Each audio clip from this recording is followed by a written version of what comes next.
নতুন শিক্ষাক্রমে মূল্যায়ন পদ্ধতিতে আমূল পরিবর্তন আনছে সরকার। এর অংশ হিসেবে এসএসসিতে ১ বা ২ বিষয়ে অনুত্তীর্ণ হলেও একাদশ শ্রেণীতে ভর্তির সুযোগ রাখা হচ্ছে। তবে পরের ২ বছরের মধ্যে তাকে পাবলিক মূল্যায়নে অংশ নিয়ে বিষয়গুলোতে উত্তীর্ণ হতে হবে।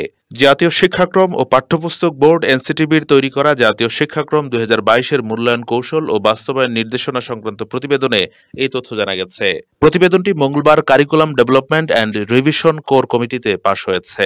এনসিটিবি হয়ে জাতীয় শিক্ষাক্রম সমন্বয় কমিটির সভায় এটি চূড়ান্ত হবে।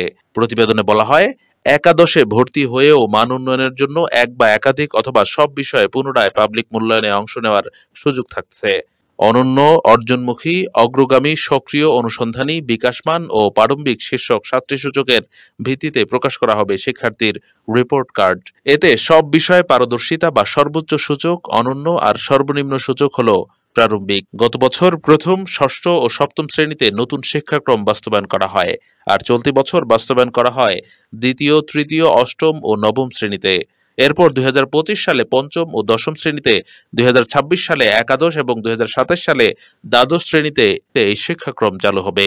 নতুন শিক্ষাক্রমে শুধু দশম শ্রেণীর পাঠ্যসূচির ভিত্তিতে এসএসসি পরীক্ষা হবে। অবশ্য পরীক্ষার নাম অপরিবর্তিত থাকবে। এই পরীক্ষা ২০২৬ সালে নেয়ার পরিকল্পনা করেছে শিক্ষা বোর্ডগুলো। এরপরই নতুন শিক্ষাক্রম অনুযায়ী একাদশ শ্রেণীতে ভর্তি হবে শিক্ষার্থীরা।